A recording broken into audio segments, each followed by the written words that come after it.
Ça a toujours été un plaisir pour nous de nous retrouver devant vous, d'exister dans vos salons, dans vos téléphones, dans vos véhicules. Partout où vous avez la possibilité d'avoir un écran pour suivre Télé Plus, mesdames, messieurs. Bonjour et bienvenue à ce nouveau numéro de Place à l'invité. Notre fauteuil d'honneur aujourd'hui est accordé à un compatriote. Il nous vient du Front commun pour le Congo, cette plateforme politique qui a pour autorité morale Joseph Kabila Kabange. Il est précisément au cadre du parti politique PRP qui est dirigé par Dada Jeannette Kabila. Il s'appelle Eliezer Mibanga. C'est un visage que vous connaissez fort bien sur plusieurs plateaux de télévision. Aujourd'hui, il nous fait l'honneur. Alors, ensemble avec vous, nous l'accueillons. Bonjour et bienvenue, Eliezer Mibanga. Bonjour, cher Benz. En tout cas, je suis très honoré d'être invité aujourd'hui chez vous. Et je salue le peuple congolais qui nous suit en ce moment. Et je salue tous les camarades, cadres et hauts cadres du parti. Tous ceux qui ont choisi la loyauté, la fidélité, la constance ainsi que la résistance comme apanage d'une bonne politique. Et je pense qu'ensemble, nous passerons de très bons moments. Nous allons analyser l'actualité politique afin d'offrir au peuple congolais une très belle émission. Les très bons moments, c'est vous qui allez décider. Merci de prendre la bonne décision parce que ce sont les énergies que vous allez déployer pour mieux réagir à notre questionnaire qui ferait en sorte que nous ayons une belle émission. Alors, d'entrée de jeu, comment se porte le PRP, ton parti, et comment se porte la présidente Jeannette Kabila? Elle est qui? Présidente, autorité morale, rang soleil. Aujourd'hui, il y a plusieurs titres. Maintenant qu'on donne aux dirigeants des partis. J'ai même appris que Fachi deviendrait l'autorité, la haute autorité politique. Quelque chose comme ça. Bon, on va tout voir au Congo. On va tout voir au Congo. Le PRP se porte bien, malgré plusieurs péripéties. Vous savez, dans la vie ou dans la société, les plus durs, c'est la gestion des ressources humaines. Gérer les humeurs, gérer les personnes. Ça n'a pas été facile. Et, il est plus facile de gérer des millions, mais gérer les humains, n'est pas donné à n'importe qui. Oui, on a traversé pas mal de moments au sein du parti, mais la plus grande fierté que nous avons conservé les acquis idéologiques de Mosée Laurent Désiré Kabila. Et j'en suis fier et les pères que c'est pour lui. Concernant la très distinguée députée, l'honorable Jeannette Kabila, elle se porte très bien. Et d'ailleurs même, je profite de vos antennes pour saluer la brillante intervention au sein de l'hémicycle. Oui, tout le monde en parle ces derniers temps. Concernant en tout cas la loi portant sur le réserviste au sein de l'armée. Et nous avons senti non seulement la brillantissimité du fond parler, mais aussi, non, j'en arrive s'il vous plaît, mais aussi la grandeur intellect de la très distinguée députée qui sait toujours se démarquer à travers ses dires. Et ça, nous saluons en tout cas forcément. Et ceci prouve suffisamment comment le PRP a préservé les acquis, non seulement idéologiques, mais qu'on a toujours à nous inspirer du combat de Mosée Laurent Désiré Kabila. Qu'est-ce qu'il représente pour toi, dans ta vie, dans ta carrière politique, Mosée Laurent Désiré Kabila? Permettez-moi en tout cas de le dire. Mosée, pour moi, je sais que beaucoup seront choqués. Je ne suis pas idolâtre. Mais Mosée, c'est mon idole. Je me suis toujours inspiré de cet homme. Pourquoi? C'est un monsieur qui est parti de rien. Il s'est inspiré des idéaux fondatrices, révolutionnaires, dans le maquis où il était. Il a gardé sa position ferme et jusqu'au jour où il a réalisé ses plus grands rêves, mais fort malheureusement pour lui, c'était que de courte durée. Et jusqu'à présent, nous rejetons toujours son départ inopiné. Parce que si on l'avait encore laissé, n'importe que les 4 ans que Tshisekedi a actuellement, je crois que Mosée allait faire du Congo l'Allemagne d'Afrique. Parce que dans seulement 3 ans et 6 mois, on a pu quand même sentir ces changements. Mais fort malheureusement, le destin en a décidé autrement. Mosée, c'est vraiment un grand homme, ça il faut le reconnaître. Et oui. Déjà, il nous a légué un testament très noble. On l'a toujours dit, ne jamais trahir le Congo. Moi, je suis rédacteur d'un ouvrage intitulé Les testaments des héros et martyrs congolais. Tant que les Congolais ne respecteront pas les dernières volontés de ceux qui ont souillé, ont versé de leur sang pour ce pays, je ne crois pas que le pays pourra décoller. Kasavubu nous a laissé sa dernière volonté. Le testament peut ne pas être écrit, il peut être réalisé sous forme d'un acte, d'un fait politique. Le testament peut être dit, surtout que nous les Noirs, nous obéissons à ce qu'on dit Maloba ya Moïse, les paroles des morts. Ça a de l'impact dans notre société où la tradition orale a toute son importance. Mouzé a dit ne jamais trahir le Congo. Tout celui qui oserait trahir le Congo, en tout cas, partira et laissera le Congo en train d'évoluer. Nous retenons de Mouzé Kabila, notamment, je crois que ça doit te faire plaisir, c'est l'un des rares présidents qui, une fois au fauteuil présidentiel, a démontré que diriger le pays était d'abord un rêve. Il fallait bien rêver, et dans son rêve, il fallait bien canaliser les idées avant de pouvoir les mettre en pratique. Il n'a pas été surpris de tout ce qu'il a trouvé dans sa gestion. Il le savait, et il savait par où s'y prendre. Exactement. Nous parlons par exemple de CPP, exactement, le Comité du pouvoir populaire. C'est le fruit d'un rêve. On parle du service national. C'est un rêve. On parle de... Nous, à notre époque, on a connu la force d'autodéfense populaire, les femmes. Au Béma, au fils des biens mal acquis. Non, non. En tout cas, Mouzé Kabila, j'ai un grand frère qui m'a toujours dit, la personne qui a tué Mouzé, qu'il subisse les châtiments en enfer tous les jours. Oui. Mouzé, je suis journaliste, même moi, je te pleure. Merci, Eliezer Mibanga. C'est moi qui vous remercie. Et la santé du FCC en général et de Joseph Kabila, son autorité morale. En tout cas, je suis très ému, très content et très fier de vous annoncer que le FCC se porte bien. Parce que, alors que les grosses pointures continuent à s'en aller au quotidien, quelle grosse pointure? Il y a des visages qui commençaient déjà à ressembler à Kabila lui-même, mais qui ont choisi l'ailleurs, et qui croyaient que chez Kitounou pouvait s'en aller. Adolphe Loumanou, Évariste Bouchab, le sac se vide. Hein? Non, non, le FCC se porte bien. Pourquoi? Parce que toutes ces mauvaises personnes qui ont mal conduit les chefs à l'époque, par ricochet des médiocres, ne sont plus. Et voilà pourquoi je suis fier d'annoncer que le FCC se porte très bien. Actuellement, nous sommes entourés des camarades limpides, des camarades focus sur une vision bien déterminée de son excellence le sénateur Abi Joseph Kabila. Et actuellement, il y a un nouveau vent, un nouveau dynamisme. Je crois une que nouvelle vous en dynamique aussi pour faire le rajeunissement de votre système. J'en arrive. Il y a un nouveau vent, une nouvelle dynamique qui est en train de s'entourer autour de son excellence Joseph Kabila. Et sur ce, je peux en être fier. Parce que le FCC ne perdra sa crème que lorsque la jeunesse quittera Joseph Kabila. Tant que la jeunesse est à côté de lui, alors, M. Benz, je peux vous rassurer que le FCC se porte très bien. Le FCC se porte très bien. À côté, c'est déjà le 29 avril que la méga plateforme qui tend à avaler le FCC va faire sa grande sortie officielle. Ce sera au Stadium des Martyrs de la Pentecôte. Ce stade qui peut contenir jusqu'à 80 000 personnes, on y attend plus de 300 000. Et on sait que ça sera chose faite. Avez-vous peur? D'abord, M. Ben, je crois qu'il faut bien élucider le fait.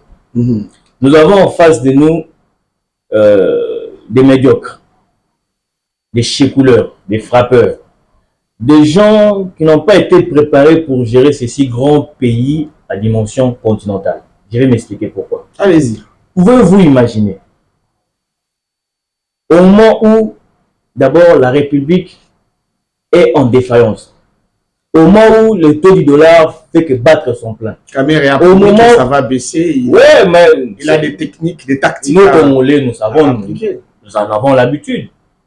Nous sommes nourris que par des promesses. Et la plus grande des promesses, la promesse la plus célèbre, c'était l'Allemagne d'Afrique. Jusqu'à aujourd'hui, on n'est même pas devenu le Soto, même pas le Tchad d'Afrique. Oui, j'en arrive. Pouvez-vous imaginer des millions et des millions de dollars sont déboursés juste pour la mobilisation pour ces 110. Jusqu'à là, on parle de 15 millions, mais apparemment, vous exagérez. Parce que ceux de l'Union Sacrée, on dit que c'est faux. Non, il y a un adage chez les Quinois. Les Quinois disent que Maï n'en pas battu. En tout cas, moi, je vous demanderai de prendre d'abord en considération cette fuite d'informations. Vous imaginez, des millions de millions sont mobilisés juste pour la mobilisation. Et quelle mobilisation? L'achat de conscience du peuple congolais. Cet argent pourrait servir à autre chose. Et vous avez fait de même. Le FCC avait fait sa grande sortie au stadium. Sur ce, comment on l'appelle, Tata Raphaël. Sur ce, oui, je me souviens. Sur ce, je n'étais pas parmi les organisateurs. Je n'étais pas parmi les personnes phares du FCC de l'époque. Et moi, quand je m'étais rendu au stade, c'était avec ma conscience, avec un engagement purement idéologique et politique. Mais ce que nous vivons actuellement, supposons que ce que vous dites est vrai, que le FCC l'avait fait en son temps, est-ce que l'Union Sacrée devrait-il reprendre les mêmes pratiques? Mais ce sont les mœurs, les us et coutumes politiques de notre pays. Ces gens de l'opposition nous ont donné l'impression qu'ils étaient des véritables donneurs de leçons. Mais il faut pouvoir, on devait quand même sentir ces petits changements. Mais chose qui n'est pas faite. Bien récemment, on a tous vu comment nos sœurs, nos petites sœurs ont péri dans l'un des lycées qui a pris fait. Mais jusqu'à présent, lycée Mwanga. Oui, on aurait dû quand même sentir cet engouement. Je parle du gouvernement central. Mais rien n'a été fait. Tout le monde, du Premier ministre jusqu'au huissier, tout le monde est focus à la sortie officielle de l'Union Sacrée. Bon, essayons de réfléchir ensemble avec les Congolais. Qu'est-ce que cette sortie va nous apporter? On débourse des millions pour la mobilisation. Et après, le stade est homologué pour réflexion. Oui. Mais qu'est-ce qu'on va encore... C'est pour vous dire que ces gens sont des véritables justeurs et des véritables personnes qui se démarquent dans ce qu'on appelle les tapes à l'œil. Et c'est vraiment regrettable de voir de tels dirigeants faire de telles choses. Et l'Union Sacrée, c'est une affaire privée.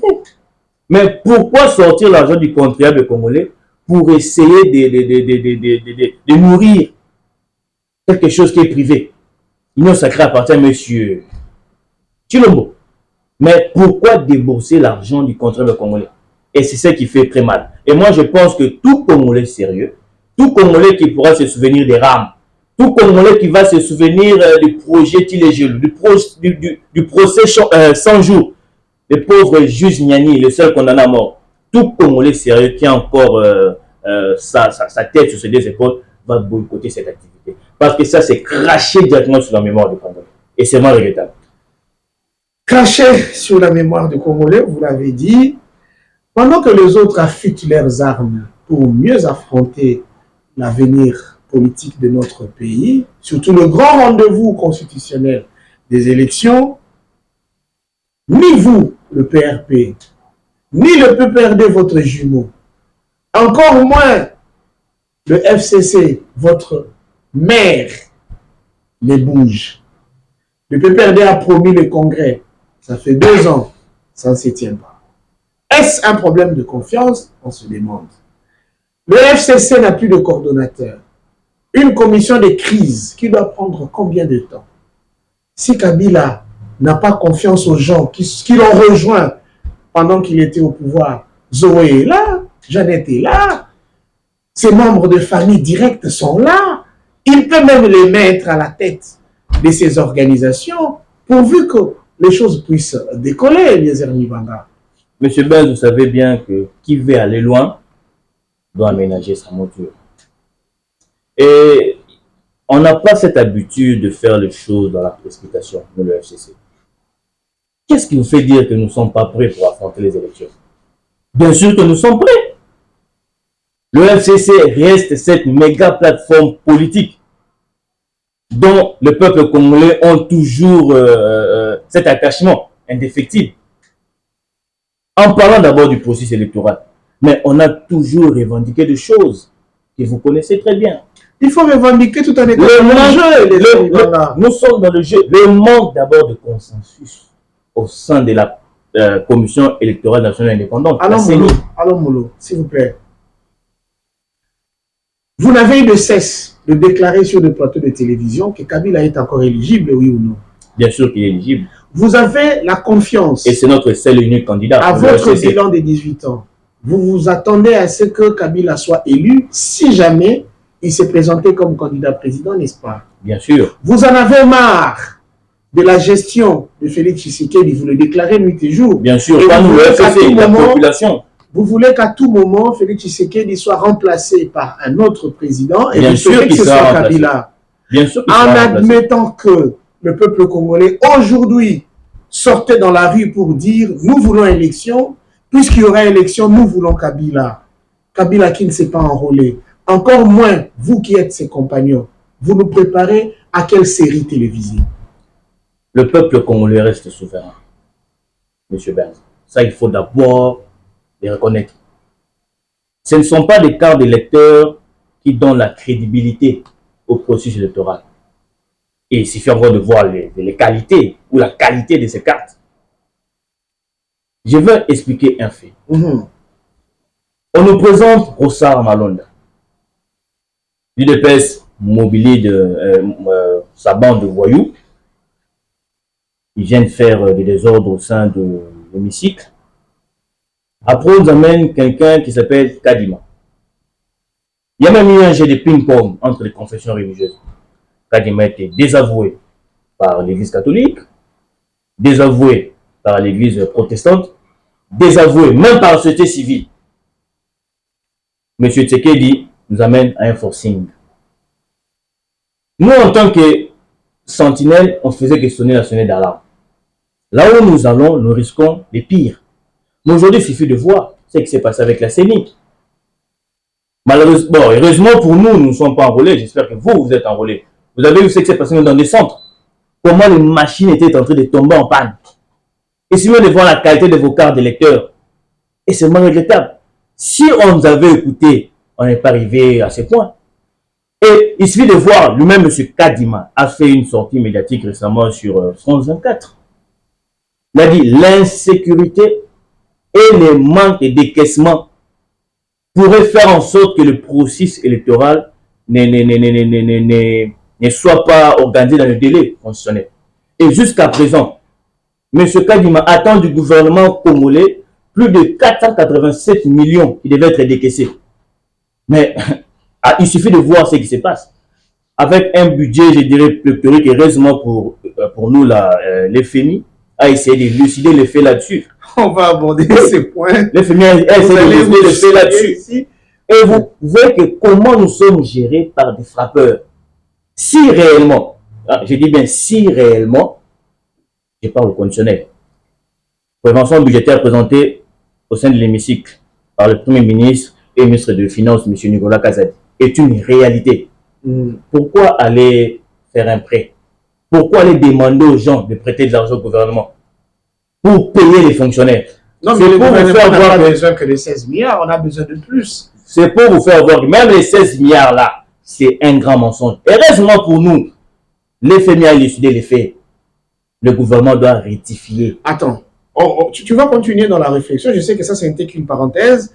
Et puisque vous avez évoqué une question qui fait tout un point au cours de notre émission, j'en profite pour vous demander ceci. Nous avons comme l'impression que pour le FCC, l'Union sacrée doit échouer.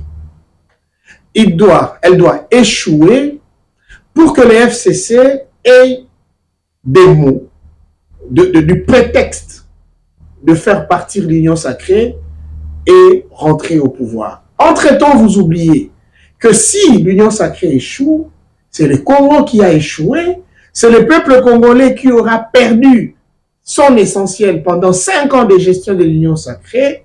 N'est-ce pas de la mauvaise foi politique de votre part? Monsieur Benz, on ne peut pas souhaiter les malheurs à un adversaire politique, mais qu'on ne partage pas tous le même camp. Monsieur Tshisekedi est un Congolais. La preuve en est, nous l'avons accompagné dans la coalition FCC Cash. En aucun jour, nous avons souhaité de mettre fin à cette coalition.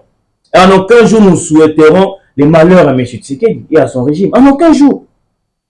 M. Tshisekedi lui-même a voulu mettre fin à la coalition. Et nous, on a accepté. On s'est retiré. On fait que observer les faits. Mais ne confondez pas la manière dont nous sonnons la sonnette d'alarme. C'est comme si nous souhaitons le malheur à M. Tshisekedi. Non, même pas. Nous aimons ce pays. C'est le seul acquis que nous avons. Le seul unique héritage. Si le Congo va mal, nous tous nous périrons. Mais c'est ce que nous ne voulons pas. Mais le fait même de faire comprendre à ceux qui sont de l'autre côté que cela ne soit pas pris pour comme si nous sommes animés des mauvaises foi. Non. Pouvez-vous imaginer, hein? Essayez un peu d'en parler. Pouvez-vous imaginer? Nous sommes au programme 100 jours. Là, je reviens encore, permettez-moi d'être un peu plus scientifique. Sciences politiques et administratives. Nous sommes en G1, premier graduat. Nous savons tous que l'organe habilité à contrôler le gouvernement s'appelle Parlement. N'est-ce pas, M. Bert? Monsieur Tshisekedi vient au gouvernement avec un programme intitulé Programme des 100 jours. Au lieu de prendre ces programmes, le confier au gouvernement, puisqu'à l'époque, il y avait un premier ministre, M. Bruno Tshibala. Mais il y a un décret qui sort tout à fait incessant, le gouvernement ne peut plus engager quoi que ce soit. On prend ces projets, on donne au conseiller de la présidence. Et puis, c'est une question de confiance. Mais scientifiquement parlant, ce n'est pas prouvé. Je vous ai dit, je reviens un peu plus sur la science. Nous sommes en G1, SPA.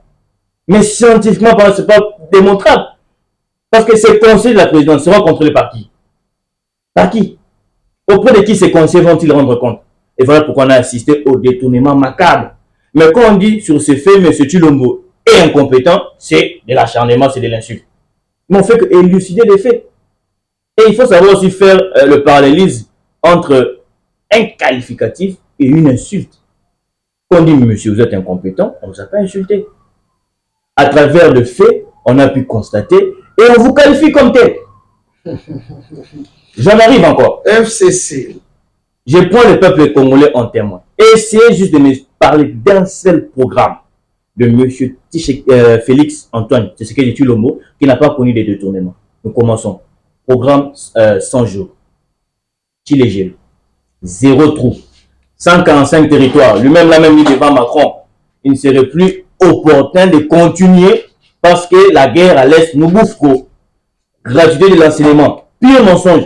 J'ai toujours mis les gens de l'Union sacrée en défi. Citez-moi une. Alors, une seule école où la gratuité est effective. Ils vont commencer à balbutier et à papillonner.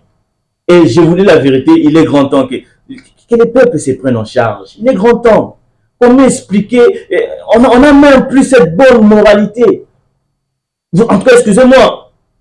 Quand je venais ici, bon, il y a un motard qu'on m'a appelé Wewa qui m'a reconnu. Merci beaucoup. Mais il me dit, mais quand on le biso, quels sont les mœurs maintenant en politique? Nous taïbi, mazongo la gouvernement, qu'est-ce qu'on enseigne à nos enfants? Donc, on s'est dit, oh, il faut avoir ça la politique, qu'est-ce qu'on a ibi, bon, on a makala pour 2-3 semaines, après on a bimanangai. Qu'est-ce qu'on enseigne à nos enfants?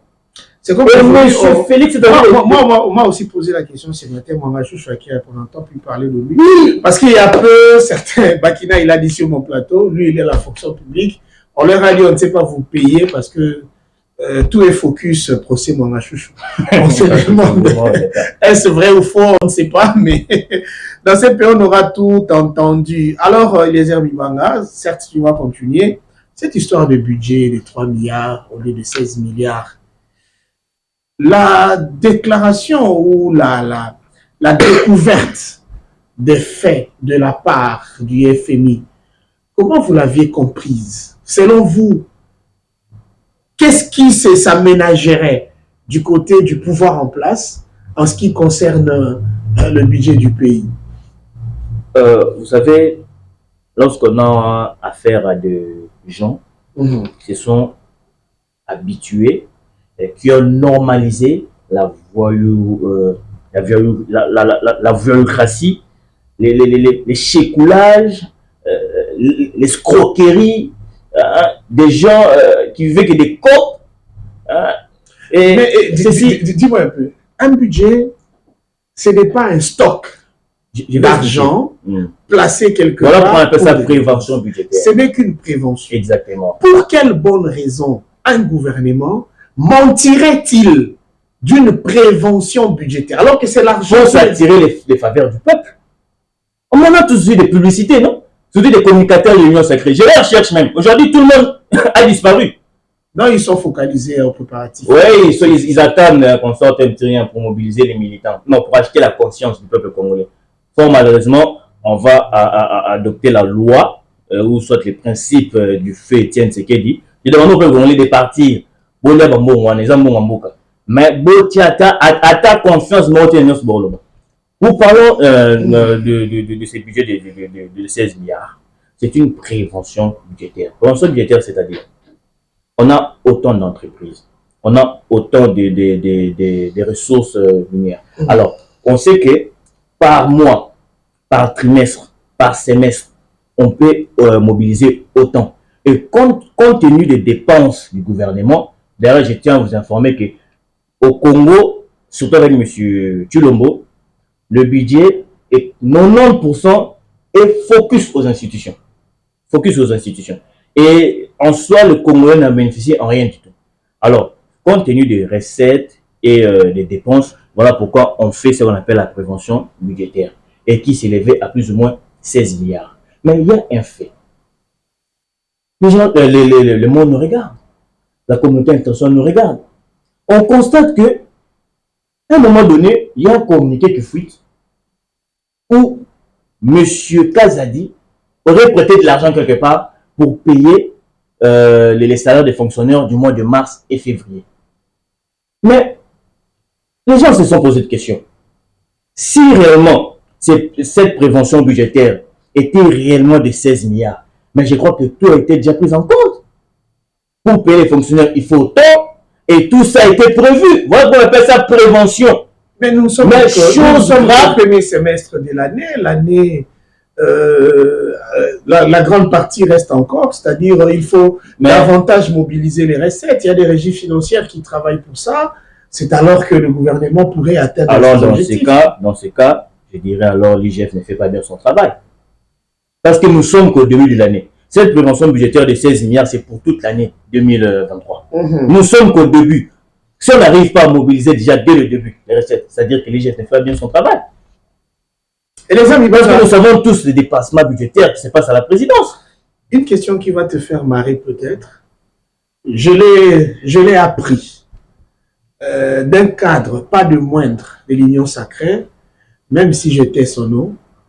Il dit le PRP, ton parti, serait en pleine tractation pour figurer dans l'Union sacrée. En tout cas, je ne pense pas. Et je vais vous répondre de la manière la plus lucide. Étant que révolutionnaire, je n'accepterai jamais, alors en aucun jour, jamais, de trahir la mémoire de Mosè Laurent Désiré Kabila. Pourquoi? Je ne peux jamais m'associer à des gens qui ne font pas l'apanage ou l'objet de leur combat politique le peuple congolais. Au contraire, l'Union sacrée, on a des gens qui se servent du peuple comme alibi, mais pour des fins politiques mesquins. Et en aucun jour, moi, je vais user de la transhumance. Mais vous êtes au courant, nous sommes sollicités. Il y a beaucoup de gens qui sont partis au sein du PRP. Il y a beaucoup de gens. Beaucoup de gens, je ne vais même pas citer les noms. Il y a même à un moment donné, ceux qui gèrent les PRP actuellement ont même eu tendance à partir. Vous savez ce qui s'est passé. Comment ils ont tenu des propos, des propos injurieux même à l'égard de l'honorable Daniel Kabila. Et nous, on a pris position. On n'est pas passé par deux de la cuillère pour exprimer ce que nous ressentons. En aucun jour, les PRP ou les cadres du PRP usera de la transhumance. Daniel Kabila l'a dit, l'avait dit, la porte est grandement ouverte. C'est lui qui se sent à l'aise de partir, il n'a qu'à partir.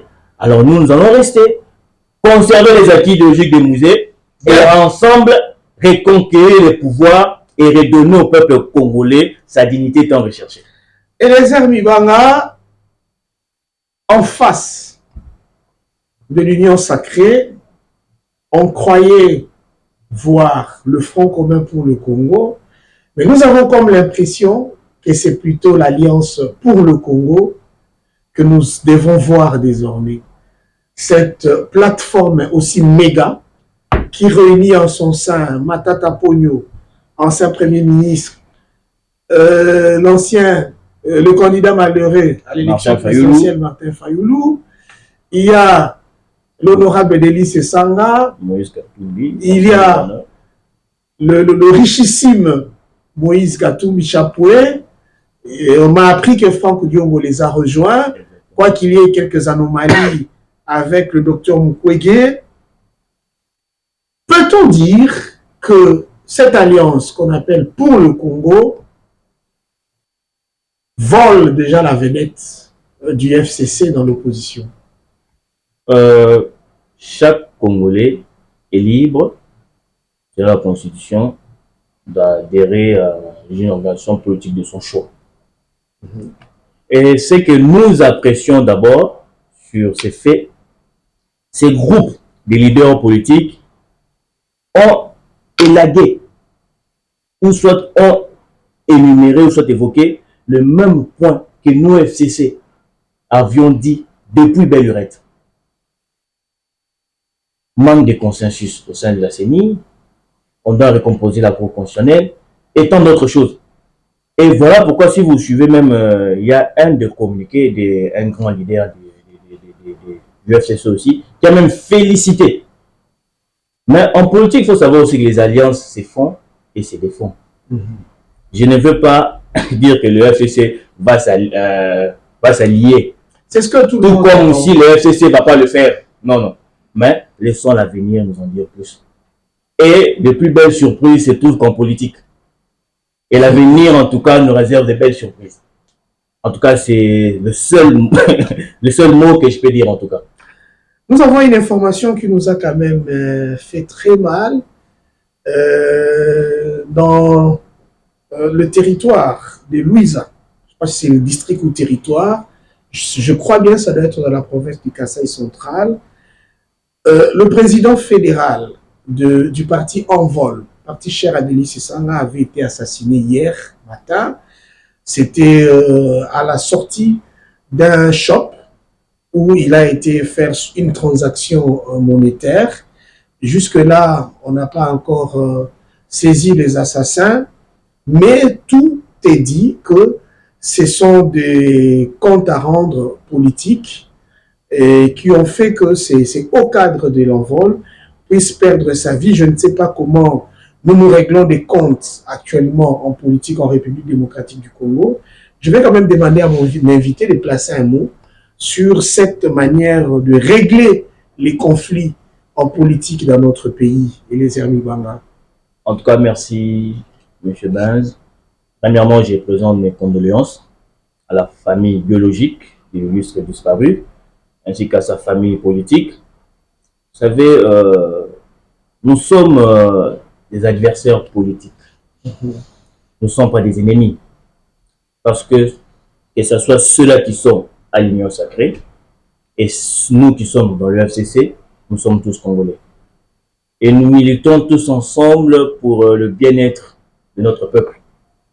Mais si il s'avérait que, après enquête, ce sont des règlements de compte à caractère politique, en tout cas, ce serait vraiment très décevant pour mon pays d'en arriver jusqu'à ce point.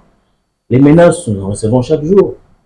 Surtout nous autres ici, qui mettons un peu mal à l'aise ces régimes. Les menaces, nous en recevons chaque jour, des interpellations. Mais nous restons sereins parce que nous avons choisi les bons côtés de l'histoire. Nous restons sereins parce que nous faisons une lutte noble. S'il faut être le troisième Lumumba, parce que vous l'avez dit, je serai le deuxième Lumumba, et moi, les gens, je vous le dis, M. Ben, s'il faut être le troisième Lumumba, en tout cas, je le serai pour mon pays. Et en aucun cas, les menaces pourront nous stopper. En aucun cas, les arrestations pourront mettre fin à cette lutte noble que nous sommes assignés à défendre le peuple congolais. Et la meilleure façon peut-être de nous stopper carrément, c'est de faire de nous ce qu'on a fait à Lumumba, c'est de faire de nous ce qu'on a fait à Mouzé Laurent de Kabila.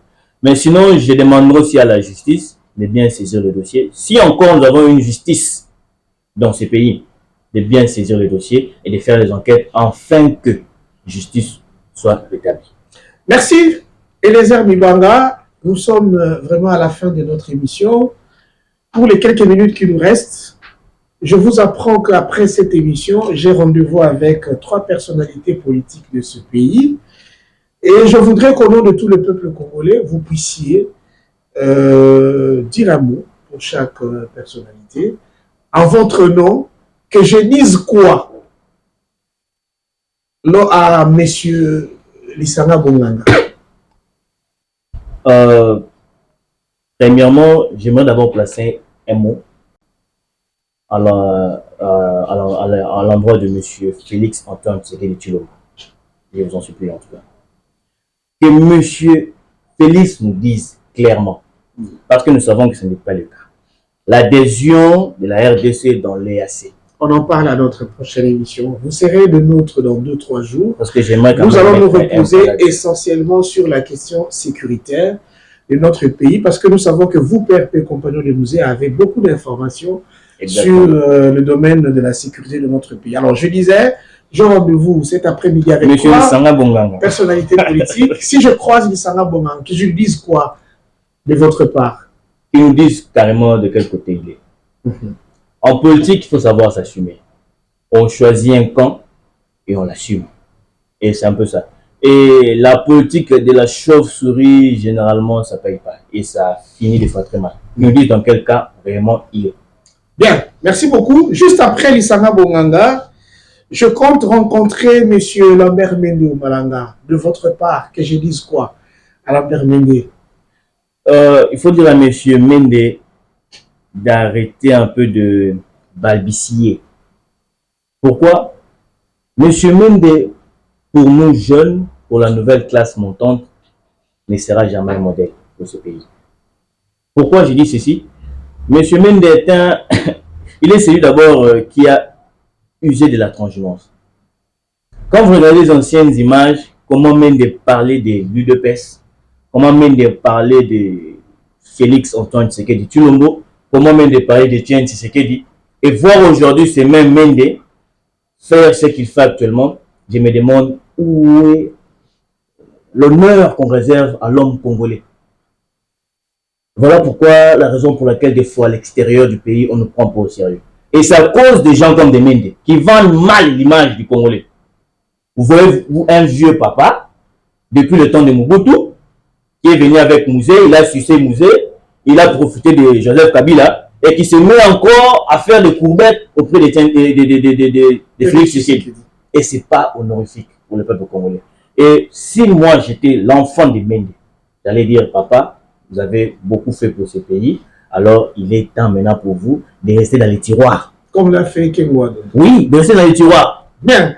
Alors la dernière personnalité que je compte rencontrer aujourd'hui, je vous cite son nom et vous me dites quel est le message que je peux lui apporter. Il s'agit donc de l'ancien Premier ministre Adolphe Muzito. En tout cas, j'aimerais en tout cas que vous puissiez apporter ces messages. Dites à M. Muzito, il doit apprendre à être sérieux. Ce qu'il fait pourra lui coûter cher dans les jours à venir. Il doit apprendre à être sérieux. Il y a une information qui circule sur la toile. Il semblerait, je ne sais pas si c'est vrai, il semblerait que M. Muzito aurait touché 3 millions de dollars pour déstabiliser l'opposition actuelle. J'ai bien dit il semblerait, je parle au conditionnel. Mais il doit apprendre à être sérieux. Pourquoi, lorsque les esprits ou le grand esprit se réunissent pour trouver une solution adéquate aux problèmes du peuple congolais, il y a toujours des petits esprits, des gens qui voient toujours des billets verts partout. Et moi, en tout cas, c'est décevant. Nous devons apprendre à faire la politique de façon plus raisonnable et de venir avec des ambitions un peu mesquines. Et s'il a besoin du pouvoir, il n'a qu'à nous dire aussi sa position claire. Et qu'il aille le samedi au stade, on les verra et on comprendra sa position. Merci beaucoup, peuple congolais. Vous avez été nombreux à nous suivre pendant ces 40 minutes de conviction de la part de notre invité. Merci à toute l'équipe technique. Merci à Jean-Marie Kassamba pour l'opportunité qu'il nous donne. Nous qui sommes de son école pour exprimer ce que nous avons acquis par rapport à notre métier. Merci à vous, Eliezer Bibanga, d'avoir accepté d'être des nôtres et de passer tout ce temps avec nous. Votre place reste toujours de noblesse pour vous. Vous pouvez revenir quand vous voulez pour analyser, décrypter l'actualité politique à la curiosité du peuple congolais. Merci. Merci, c'est moi qui vous remercie. Alors, bye bye, on se voit à l'édition prochaine.